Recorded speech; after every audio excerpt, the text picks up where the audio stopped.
The world of Iron Lung would be hell on Earth. Imagine being trapped in a submarine, welded into a metal tube with little hope of escape, sent to the bottom of an alien ocean, and you're not alone down there. But, worst of all, even if you do survive, there's nothing to go home to.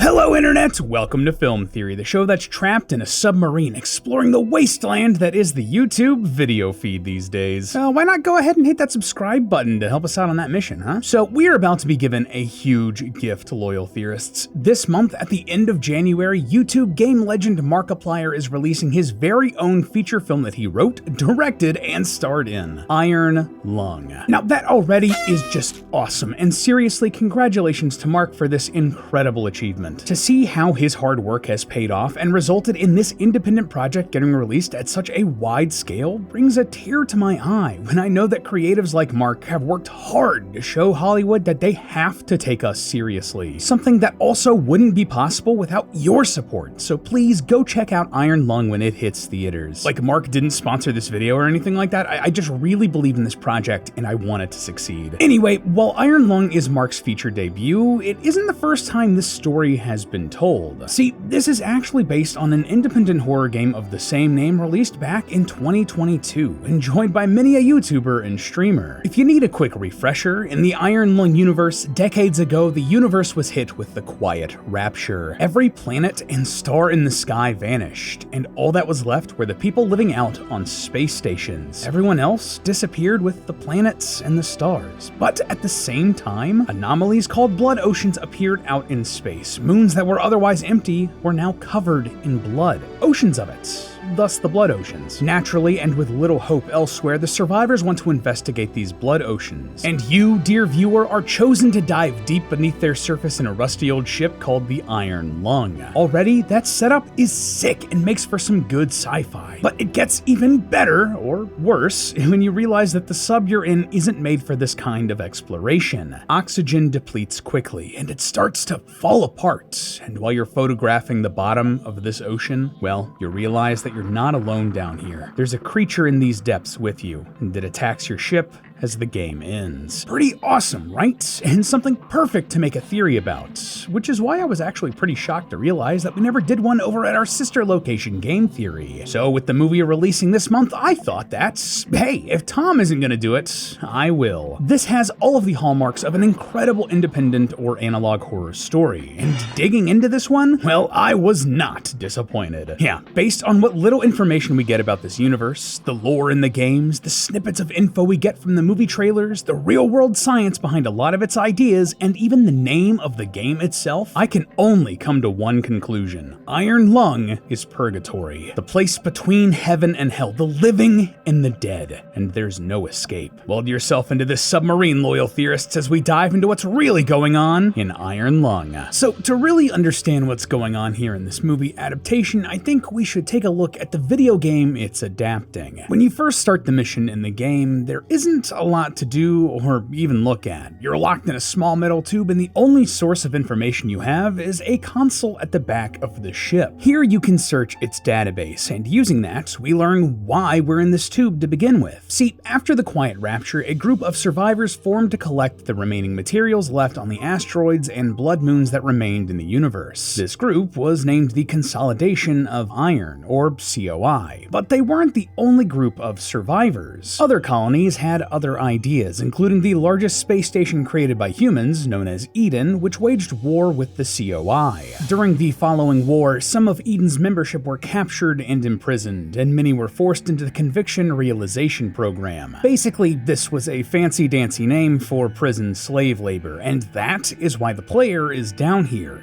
They were a member of Eden, imprisoned and forced to become part of the COI. Though I have to say, being locked in a submarine like my guy here in Iron Lung would probably give you some time to think, especially about your money. But you can think a bit easier with your cash thanks to the sponsor for today's theory, Chime. Especially because they're offering up to a $350 bonus intro offer, but we'll get to that. If you don't know, Chime is the #1 most loved banking app, and millions of Americans use it to manage and save their money. And as we enter the new year with everything getting more expensive, or if you just made a New Year's resolution to make every dollar go as far as it can, well, you'll know that you want to save as much as possible. Chime offers offers a high-yield savings account, which earns up to 3.50% APY. That's 8 times higher than the national average, and means that if you put in like $6,000 into one of those accounts, you'd be earning around $210 in a year, instead of just the $24 you get with the national average APY. That's more than enough to treat yourself to a fun night out at the movies a few times a year. The average American would also save nearly $300 in banking fees with Chime too, since they have no monthly fees, overdraft fees, or minimum balance fees. As someone who just kind of accepted that those sorts of fees were the norm, not having to pay that is incredible, dude. Plus, Chime just makes it so easy to save.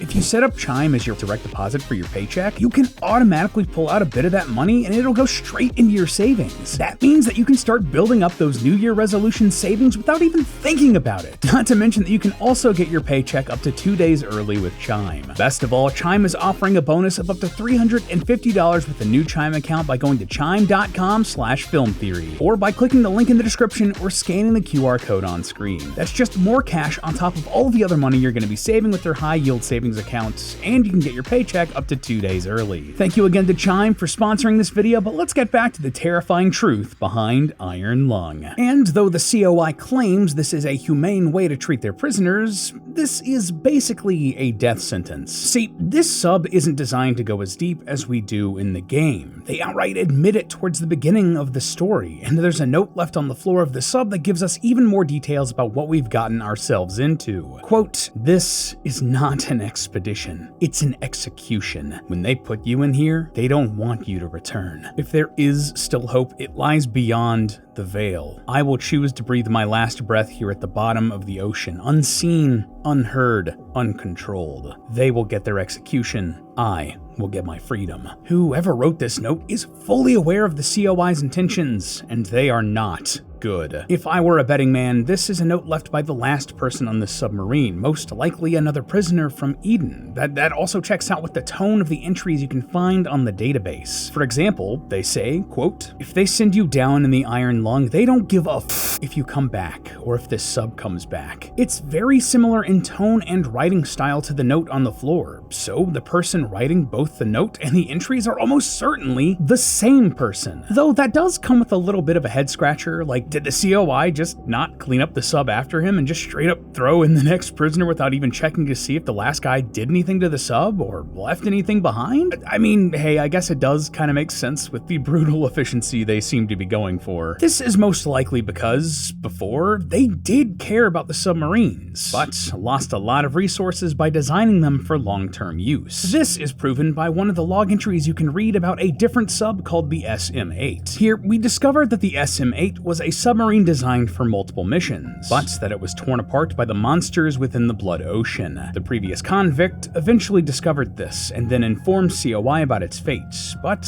no one was surprised or even cared. Brutal, man. But did you catch that? He's told people about the sub being torn apart. He told people about it. That means that he communicated with COI about what happened in the Blood Ocean, which is a pretty big deal. Why? Well, while you might think that any sort of debrief might have just happened over an intercom or something, the communication systems don't work at the bottom of the Blood Oceans. We're starting to lose radio signal. That also lines up with the fact that all of the information you're pulling from on the submarine is from a, quote, local database, meaning that there's no network connecting the data collected on the Iron Lung to its headquarters. The only way for that information to get back to COI is by resurfacing the Iron Lung, so any conversation between the COI and the last convict on board the sub had to happen in person. So perhaps he didn't manage to escape after their last voyage. Or like maybe he was executed like he mentioned in the note. But again, the note says that he will take his last breath at the bottom of the ocean. So he escaped while under the surface? It's very confusing and it's not quite lining up, right? And something else I can't quite shake is the fact that this previous prisoner pilot resurfaced at least once, perhaps multiple times. But the player can barely make it an hour before this entire submarine falls apart? Listen, man, things are just not adding up here, and while that is bothering me, it's also a hint at what's really going on here. For real, something else that stuck with me is just how improbable this entire setup setup is. Not from a science fiction perspective, but from the ramifications of the science fact based on this world. For example, did you ever wonder if an ocean of blood on a moon like this could even exist? Well, the answer is, it's complicated. Now, my first thought was like,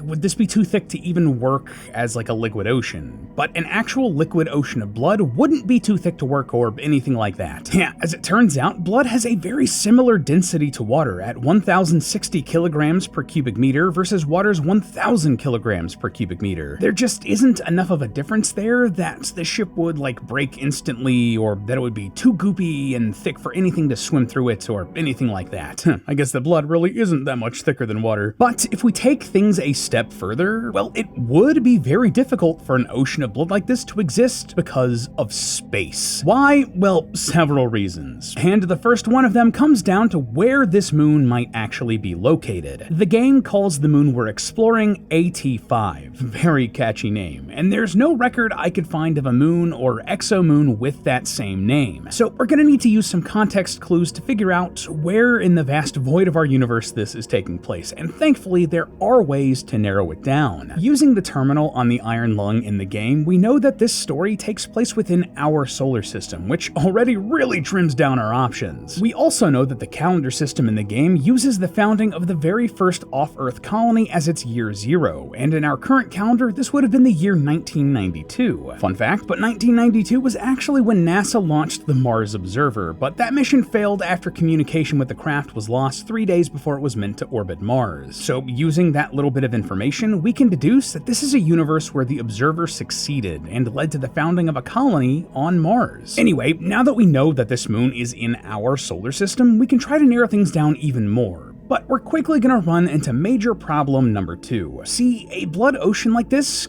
couldn't really exist in our IRL solar system. Why? Well, it comes down to the fact that basically every moon in our solar system has no atmosphere, or at the very least, a very thin one. Why would that matter beyond making it impossible to breathe on them? Well, it has to do with how liquids, like blood, would then react. See, without an atmosphere, the surfaces of these moons would basically be vacuums. There's no air or atmospheric pressure on the surface. The lower your atmospheric pressure, the lower the boiling point of liquids is going to be. And in a vacuum where there's zero pressure, liquids, including blood, would boil instantly. So a moon like this with an ocean of liquid blood is going to have a hard time existing anywhere on a moon in our solar system. Well, except for one place. See, while most moons don't really have atmospheres, one of them does. In fact, its atmosphere is even thicker than Earth's. And that would be on Jupiter's moon Titan, which has an atmospheric pressure 1.5 times greater than Earth's. If anything, that would actually increase the boiling point of water, letting it exist as a liquid at a greater range of temperatures. Now that's cool, and the moon in Iron Lung is likely meant to be Titan, but there is still one problem. This liquid ocean of blood isn't gonna be on Titan either. See, the surface temperature of Titan is about negative 290 degrees Fahrenheit, or about negative 179 degrees Celsius, and that's with our sun still in the solar system pumping energy onto it. In the universe of Iron Lung, where all of the stars disappeared, it would quickly become incredibly cold everywhere. Blood can freeze solid at just -4 or -20 degrees Celsius, so us or Markiplier aren't going to be able to get into a liquid ocean of it. It would basically be like jumping onto a planet made of extremely cold concrete. So, okay, that's a lot of information that just seems off about the world of Iron Lung, from both the game's lore and the real-world science behind this idea. But come on, we are Film Theory. Is there anything we can find by analyzing the trailers for this movie? Well, we're only given a couple minutes of footage total, but yeah, there is a lot here if you know what to look for. Like, Mark's really out here giving us theorists what we need, man. So, first thing I noticed here, well, in the trailer, we're told that the submarine will reach cruising depth in roughly 2 minutes. 2 minutes. That's significantly longer than the game's 40 seconds, which could mean one of a few things. Either the submarine technology got significantly better, doubtful since we've concluded that this is the same sub as the game, that they're taking things way slower in the movie, or that the blood ocean in the film is a lot deeper than the one in the game. That may or may not be significant, but it was something I noticed and wanted to point out. Second, and more importantly, well, we hear this interaction in the trailer. You did test this thing, right? This is the test. This right here is telling us that Mark's character is either the first to really use this sub, or was one of the first, and, isn't it interesting that we know for a fact that someone used the sub right before the player in the game? And stepping back a second to the note that we find in the sub in the game, its words do sound familiar if you go and rewatch the teaser. They will get their execution. I will get my freedom. Yeah, parts of the note are in the trailer for the movie, verbatim, with Mark's character saying them. Mark's character here is that previous convict. See, I bet that throughout the plot of this first movie, we're gonna find that Mark is playing a convict from Eden sent to his potential death. He's gonna become aware of what COI is doing, and that they don't really care if he lives or dies. And by the end of the movie, he'll scrawl this note and leave it for the next person trapped in the Iron Lung. And somehow, by the end of the film, he'll escape, finding release from this prison of an existence within the blood ocean and the monsters hiding under it. But while this will offer absolution and escape for Mark's character, well, the cycle will start anew, with a prisoner thrown into the Iron Lung to continue exploring the depths. Another soul forced into this machine, again and again, over and over. Yes, this will be the player character from the game, but even from another meta level, it's each of the streamers and YouTubers and players playing the game again and again, over and over. And that's because whatever is happening here in this game, it's symbolic of purgatory, of being both alive and dead, of being tested and forced to do the impossible over and over again with no real reward. And sure, that makes sense on the surface with how things aren't really making sense scientifically and with how cruel COI is. But if you actually look into the symbolism behind everything in Iron Lung, it becomes even more clear. See, blood is an interesting choice for these oceans, right? I mean, it really does fit with the horror aesthetic and adds a lot of mystery to this sci-fi world. And let's be real, the phrase blood ocean is just legit really rad, not gonna lie. But symbolically, blood has an important role in several religions and cultures throughout history. The blood of Christ is an important symbol in multiple sects of Christianity, and several other ancient cultures shed blood in rituals that symbolized giving their life to appease deities. In fact, the term bloodshed literally means death,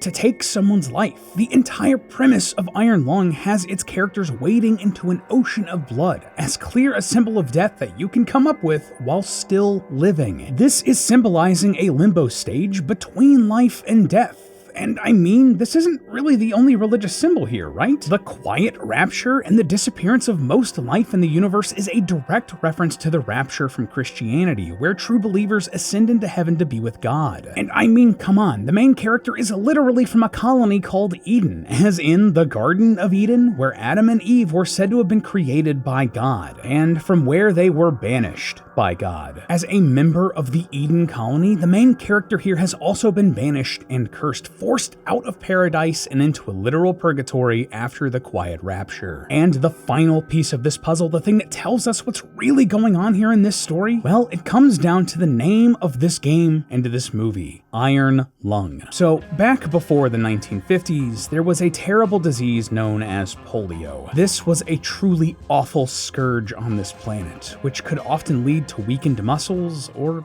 even paralysis. And worst of all, one of the muscles polio could paralyze was the diaphragm.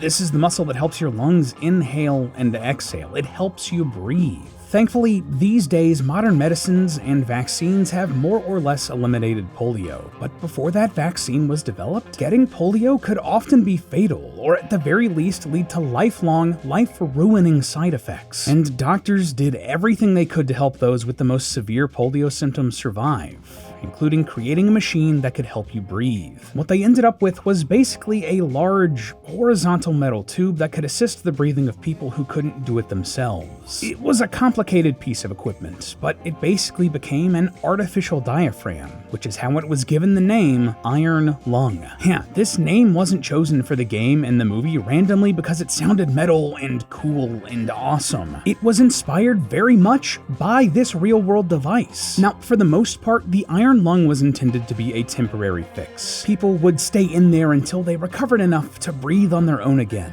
But sadly, this wasn't the case for everyone. Some people stayed in these machines for the rest of their lives, dying in them despite the best efforts of the medical professionals helping them. Some even lived for years and years, decades and decades. like Paul Alexander, who contracted polio at the age of 6 and lived in an iron lung until he finally passed away in March of 2024. And while this machine was incredible and it helped people survive, well, I don't think anyone would argue that it was a pleasant experience. You are basically trapped in this metal tube with only your head left uncovered. And that's very similar to what we're seeing here in Iron Lung, right? Trapped in this metal tube with barely any contact with the outside world. In and of itself, it's not a death sentence, but it isn't a cure or a savior either. For so many people forced into an iron lung, survival was only possible inside of the machine, and leaving it was certain death. It was a cruel choice, a terrible fate, and one that many might want to find an escape from, just like we see in the iron lung story. In the note left behind by the previous conflict,